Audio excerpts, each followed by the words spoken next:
নিয়ামত আমার আল্লাহ তাআলা বান্দা তোমাকে সুস্থতার নিয়ামত দান করলো রে ভাই। যেই বান্দা অসুস্থ হইয়া বিছানায় পড়ে যায় ওই বান্দাই বুঝতে পারে সুস্থতার কি বড় নিয়ামত। আল্লাহ তাআলা আপনাকে আমাকে সুস্থতার নিয়ামত দান করিয়াছেন। আল্লাহ তাআলা বলে, ও গোলাম, দুনিয়ার সমুদ্রের পানিকে যদি কলমের কালি বানানো হয় আর এই কলমের কালি দ্বারা আমি আল্লাহর প্রশংসা লিখতে শুরু করে দাও, আমি আল্লাহর গুণগান লিখতে শুরু করে দাও। আল্লাহ তাআলা নিজে বলতেছে, ও আমার গোলাম, গোটা পৃথিবীর মধ্যে যত পানি আমি আল্লাহ দান করিলাম সমুদ্রের সমস্ত পানি শুকাইয়া যাবে, তারপরেও আমি আল্লাহর গুণগান লিখে শেষ করা যাইবে না। সুবহানাল্লাহ। শেষ করা সম্ভব? এরপরও তো আমরা শুকরিয়া আদায় করতে জানি। আল্লাহ তাআলা বলে, গোলাম শুধু তাই নয়, গোটা পৃথিবীর সমুদ্রের পানিকে আমি আল্লাহ কলমের কালি বানাইলাম, তুমি লিখতে শুরু করে দাও। লিখতে লিখতে গোটা পৃথিবীর সমুদ্রের পানি শুকায়া গেল। আমি আল্লাহ তাআলা পুনরায় আবার তোমাকে গোটা পৃথিবীর পানিকে কলমের কালি বানায়া দিলাম। পুনরায় সমুদ্রের পানিকে আমি আল্লাহ কলমের কালি বানায়া দিলাম। তারপরেও যদি আল্লাহ তাআলার প্রশংসা লিখতে বান্দা শুরু করে দাও, আল্লাহর গুণগান লিখতে শুরু করে দাও, আমার আল্লাহ তাআলা বলে তারপরেও তোমরা আমার প্রশংসা লিখে শেষ করতে পারবে না। সুবহানাল্লাহ। আমি ওয়াজ করতেছি এই দিকে, আপনারা তাকায় আছেন ওই দিকে। আমি কি বলবো আপনারা কি বুঝবেন, কি নিবেন? ওয়াজ মাহফিল করতেছেন, কোনো ইখলাস নাই, কোনো উদ্দেশ্য নাই। আসছি, হুজুর আওয়াজ করতেছে, কান দ্বারা শুনতেছি, মাহফিল দিকে চলে যাব। আমাদের ওয়াজ মাহফিলের এরকম হয়ে গেছে। এরকম উদ্দেশ্য থাকতে হবে। আজকে মাহফিলে আসছি, কমপক্ষে প্রত্যেকটা আলোচক থেকে, প্রত্যেকটা উলামায়ের কাছ থেকে একটা করে নসিহত আজকে বাড়িতে নিয়ে যাব, জীবনের সঙ্গী বানাবো, আমল করব, তাইলে না আপনার জীবন পরিবর্তন হবে। কিয়ামত পর্যন্ত মাহফিল চলবে, আমরা ওয়াজ শুনতে পারবো। যদি আমল না করি এই মাহফিল দ্বারা কোনো ফায়দা হবে না। সেই জন্য আমার দিকে তাকান, আমার দিকে তাকান, আমি আপনাদের দিকে তাকাই আছি। যুবক ভাইয়েরা, রাস্তার মধ্যে যেহেতু করছেন, এই দিকে গাড়ি আসতে পারে, ওই দিকে মানুষ আসতে পারে, ওই দিকে তাকানোর কোনো প্রয়োজন নাই। আপনি থাকবেন আমার দিকে, আমি থাকবো আপনার দিকে। যখন দেখবেন আপনি আমি কথা বলতে মজা পাবো, আপনিও আমার কাছ থেকে কিছু নিতে পারবেন। সেই জন্য ইনশাল্লাহ আমার দিকে সবাই নজর দেন। আমি কি বলছিলাম? আল্লাহ তাআলা বলতেছেন, গোটা সমুদ্রের পানিকে যদি আমি আল্লাহ কলমের কালি বানাই, তারপরেও তোমরা লিখতে শুরু করে দাও, একটা সময় কলমের কালি পানি শেষ হয়ে যাবে, আমি আল্লাহর প্রশংসা লিখে শেষ করতে পারবে না। সবাই জুড়ে বলি সুবহানাল্লাহ। আল্লাহ তাআলা কি পরিমাণ নিয়ামত আপনাকে আমাকে দান করছেন। আল্লাহু আকবার। একটাবার যদি আমরা চিন্তা করতাম, এই আজকে আপনি আমি ঘুমাইতেছি, আজকে ঘুমাইতেছি, ঘুম থেকে যদি আল্লাহ তাআলা আপনাকে আমাকে না তুলতেন, হয়তো বা জীবনের শেষ ঘুম হয়ে যেত। আবার অনেক যুবক ভাইয়েরা রাত্রে ঘুমাইছে আর ঘুম থেকে উঠতে পারে নাই। আবার অনেক যুবক ভাইয়েরা ঘর থেকে বের হয়েছে, শহরে গেল, শহর থেকে আর ঘরে ফিরতে পারে নাই। হঠাৎ মরণ চলে আসে। মরণটা খুবই আমাদের নিকট। তো আমার আলোচনার বিষয়বস্তু এটা ছিল না। আমি আলোচনা করব আজকে নামাজের আলোচনা করব ইনশাআল্লাহ। আমি আপনাদেরকে বোঝানোর চেষ্টা করতেছি কি পরিমাণ নিয়ামত আল্লাহ আমাদেরকে দান করেছেন। সেই জন্য আনন্দের সাথে এই মাহফিলে যেহেতু আল্লাহ আমাদেরকে নিয়ে আসছে, আমরা যদি খুশি হয়ে থাকি জুড়ে সুরে আল্লাহ তাআলার প্রশংসা করতে রাজি আছি ইনশাআল্লাহ। সবাই জুড়ে সুরে বলি আলহামদুলিল্লাহ। তো আমি আপনাদের সামনে যে আয়াতটা পাঠ করলাম, আল্লাহ তাআলা কোরআনের মধ্যে বলেন, হযরত লুকমান আলাইহিস সালাতু ওয়াস সালাম তার সন্তানকে নসিহত করতেছেন, হে আমার সন্তান, আল্লাহ তাআলা তোমার উপর নামাজ ফরজ করেছেন। বলেন না সুবহানাল্লাহ। আচ্ছা, এখানে যারা আছেন বৃদ্ধ বাবারা, যুবক ভাইয়েরা, আপনাদের সবারই তো সন্তান আছে।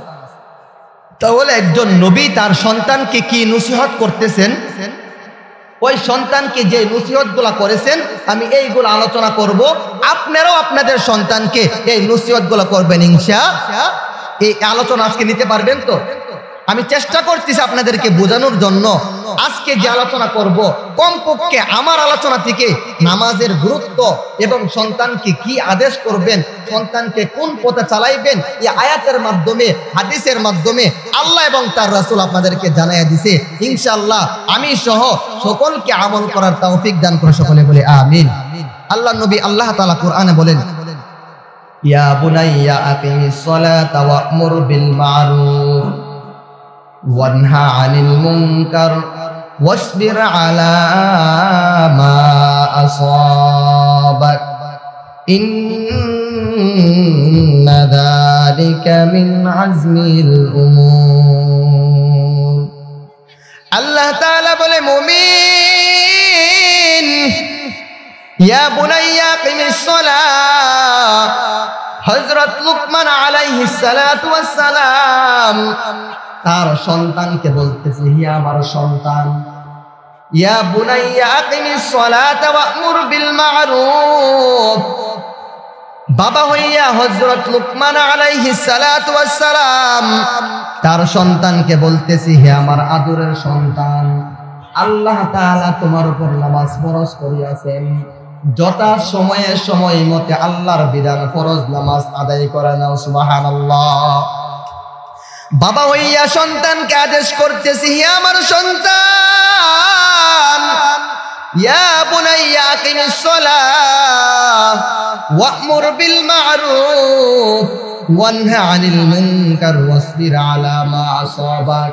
হযরত লুকমান আলাইহিস সালাতু ওয়াস সালাম তার সন্তানকে বলতেছে, হে আমার আদরের সন্তান, আল্লাহ তাআলা তোমার উপর নামাজ ফরজ করিয়াছেন, আল্লাহ তাআলা তোমার উপর 5 ওয়াক্ত নামাজ ফরজ করিয়া দিয়েছে। যখন নামাজের সময় হয়ে যায় তখন তুমি কোনো কাজ করবে না, দোকানদারি করবে না, দুনিয়াদারি করবে না। যখন মুয়াজ্জিন আল্লাহর ঘর থেকে ডাক দেয়, হাইয়া আলাস সালাহ, মুয়াজ্জিন যখন তোমাকে ডাক দে, বান্দা আল্লাহর ঘরে আয়, বান্দা দুনিয়ার সমস্ত কাজকে লাথি মারিয়া আল্লাহর ঘরে তুমি চলে যাও। আল্লাহ নবী সাল্লাল্লাহু আলাইহি ওয়াসাল্লাম হযরত লুকমান আলাইহিস সালাতু ওয়াস সালাম তার সন্তানকে বলতেছে, হে আমার সন্তান, 1 নম্বর তোমার জন্য আমার নসিহত, যখন নামাজের সময় হয়ে যায় দুনিয়ার মধ্যে তুমি কাজ করিও না, সাথে সাথে নামাজটুকু আদায় করো। বলেন না সুবহানাল্লাহ। বাবা হইয়া সন্তানকে নসিহত করতেছে। আজকে সমাজের মধ্যে এমন অবস্থা হয়ে গেল, ও নাটায়ের যুবক ভাই, ও আমতুলির বৃদ্ধ বাবা, আপনাদের প্রত্যেকের সন্তান আছে, আপনাদের প্রত্যেকের মেয়ে সন্তান, ছেলে সন্তান আমার আল্লাহ দান করলো রে ভাই। তুমি কয়দিন তোমার সন্তানকে নামাজের আদেশ করেছো? কয়দিন তোমার মেয়েকে নামাজের কথা আদেশ করেছো? কয়দিন তোমার সন্তানকে নামাজের জন্য প্রহার করেছো? একদিনও তোমার সন্তানকে নামাজের জন্য আদেশ করো নাই, তোমার সন্তানকে নামাজের জন্য প্রহার করো নাই। তোমার সন্তান হাসরের ময়দানে আমার আল্লাহর কাঠগড়ায় তোমার নামে মামলা দায়ের করবে। বিশ্বাস হয় কিনা? আল্লাহ তো কোরআনও জানাইছেন, ও যুবক ভাই, তুমি যদি তোমার সন্তানকে নামাজি না বানাও রে ভাই, তুমি যদি তোমার সন্তানকে আল্লাহর গোলাম না বানাও, তোমার সন্তানের কারণে তুমি জাহান্নামে যাইতে হবে। নিজে নামাজ পড়তেছো, নিজে 5 ওয়াক্ত নামাজ পড়তেছেন, তাবলীগে সময় দিচ্ছেন, আলেম ওলামাদেরকে মহব্বত করতেছেন, কিন্তু তোমার সন্তান নামাজ পড়ে না, তোমার মেয়েটা পর্দা করে না, তোমার স্ত্রী নামাজ পড়ে না, তোমার ঘরের মধ্যে গুনাহের কাজ চলতেছে। তুমি বাবা হইয়া তোমার দায়িত্ব ছিল তোমার সন্তানকে নামাজি বানানো, ঠিক কি ঠিক না? আপনার সন্তানকে কখন থেকে নামাজের আদেশ করবেন? আল্লাহর নবী সাল্লাল্লাহু আলাইহি ওয়াসাল্লাম বলে, উম্মত, মুরু আওলাদাকুম বিসসালাহ ওয়া হুম আবনাউ 7 সিনিন। আল্লাহর নবী সাল্লাল্লাহু আলাইহি ওয়াসাল্লাম বলেন, যখন তোমার সন্তানের 7 বছর উপনীত হয়ে যায়, কয় বছর? আমার কথা বুঝতেছেন? একটু কষ্ট করে বোঝার চেষ্টা করেন। আল্লাহর নবী সাল্লাল্লাহু আলাইহি ওয়াসাল্লাম বলে, উম্মত, যখন তোমার সন্তানের 7 বছর উপনীত হয়ে যায়, মুরু আওলাদাকুম বিসসালাহ ওয়া হুম আবনাউ 7 সিনিন। আল্লাহর নবী বলেন, তোমার সন্তানের যখন 7 বছর হয়ে যায়, সন্তানের 7 বছর উপনীত হয়ে যায়, ও আমার উম্মত, তোমার সন্তানকে নামাজের জন্য আদেশ করো। জুড়ে বলি সুবহানাল্লাহ। কে বলেছেন? নবী বলতেছেন, যখন তোমার সন্তানের 7 বছর হয়, তখন তোমার সন্তানকে নামাজের আদেশ করো। বলেন না সুবহানাল্লাহ। আল্লাহ কোরআনে বললেন, তোমার সন্তানকে নামাজের আদেশ করো। নবীও হাদিসে বলেন, তোমার সন্তানকে নামাজের আদেশ করো। ও যুবক ভাইয়েরা, আমতুলির মা বোনরা, যুবক ভাইয়েরা, আপনার একটা জিনিস চিন্তা করে দেখেন, সন্তান যদি টাকা না দেয়, সন্তান তাকে প্রবাসে, সন্তান মাসের পর মাস টাকা না পাঠাইলে মা বাবার মুখ আর বন্ধ থাকে না, সন্তানের উপর রাগান্বিত হয়ে যায়, সন্তানকে গালিগালাজ করতে থাকে। কিন্তু এমন মা বাবা আমাদের সমাজে কম পাওয়া যাবে, যেই মা বাবা টাকা চাওয়ার আগে সন্তানকে জিজ্ঞাসা করে, ও সন্তান, তুমি নামাজ পড়ছো কিনা? ঠিক কিনা? আমাদের সমাজটা এমন হয়ে গেল, সন্তান কামাই করতে পারে না, রুজি করতে পারে না, সন্তানকে মা বাবা ঘর থেকে বের করে দেয়, সন্তানের উপর রাগান্বিত হয়ে যায়, সন্তানকে প্রহার করে, আঘাত করে। ও মা বোনেরা, তোমাদের দায়িত্ব ছিল, তোমাদের কর্তব্য ছিল, তোমার সন্তানকে 7 বছর বয়সে নামাজের আদেশ করো, তাইলে তোমার সন্তান তোমার বাধ্যগত সন্তান হইত। ঠিক কিনা? সেই জন্য আল্লাহ নবী বলেন, দেখেন কত চমৎকার হাদিস, নবী আমাদেরকে শিখিয়ে দিলেন, যদি তোমার সন্তানকে নামাজি না বানাও, আসরের ময়দানে এই সন্তানের কারণে হয়তোবা তুমি জাহান্নামে যাইতে হবে। আল্লাহর নবী সাল্লাল্লাহু আলাইহি ওয়াসাল্লাম বলে, উম্মত, মুরু আওলাদাকুম বিসসালাহ ওয়া হুম আবনাউ 7 সিনিন ওয়াজরিবুহুম আলাইহা ওয়া হুম আবনাউ 10 সিনিন। রহমাতুল লিল আলামিন বলেন, যখন তোমার সন্তানের 7 বছর হয়ে যায়, তখন তোমার সন্তানকে নামাজের জন্য আদেশ করো। ও সন্তান, নামাজের সময় নামাজ পড়ো। সন্তান যখন নামাজের সময় হয়ে যায়, তখন তুমি সময়টা নষ্ট করিও না। নামাজের সময় হয়ে যায়, আল্লাহর ঘরে গিয়ে তুমি নামাজটাকে আদায় করে নাও। 7 বছর বয়সে তোমার সন্তানকে নামাজের আদেশ করো। রহমাতুল লিল আলামিন বলে, উম্মত, যখন তোমার সন্তানের 10 বছর হয়ে যায়, যখন তোমার সন্তানের 10 বছর হয়ে যায়, তখন তোমার সন্তানকে নামাজের জন্য উপহার করো। বলেন না সুবহানাল্লাহ। নবীজি নিজে বলতেছেন, যখন তোমার সন্তানের কয় বছর, আমার কথা বুঝতেছেন? জুড়ে বলেন, কয় বছর?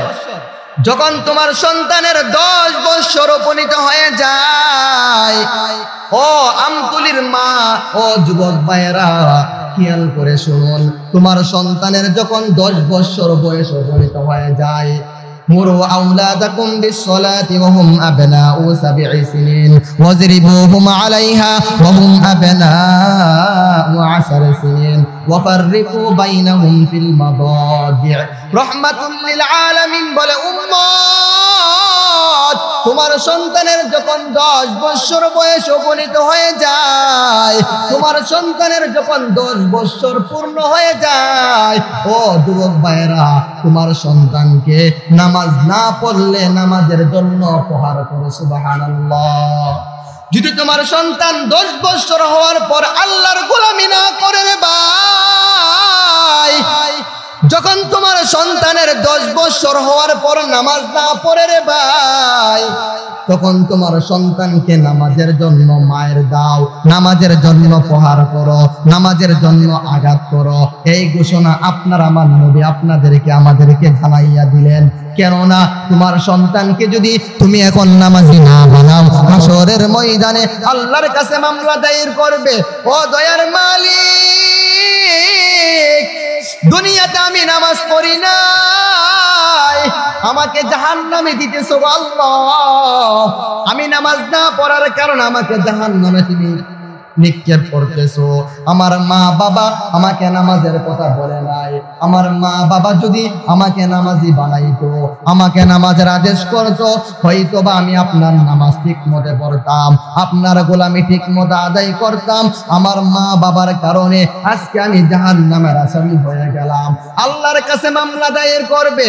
ও দয়ার মালিক আল্লাহ, যেই মার কারণে, যেই বাবার কারণে আজকে আমি জাহান্নামের আসামি গো আল্লাহ, ওই মা বাবাকে ছাড়া আমি জাহান্নামে যাব না, যাব না। ওই মা বাবাকে আগে জাহান্নামে নিক্ষেপ করো, তারপরে ওই মা বাবার সাথে আমাকেও জাহান্নামে নিক্ষেপ করো। বলেন নাউযুবিল্লাহ।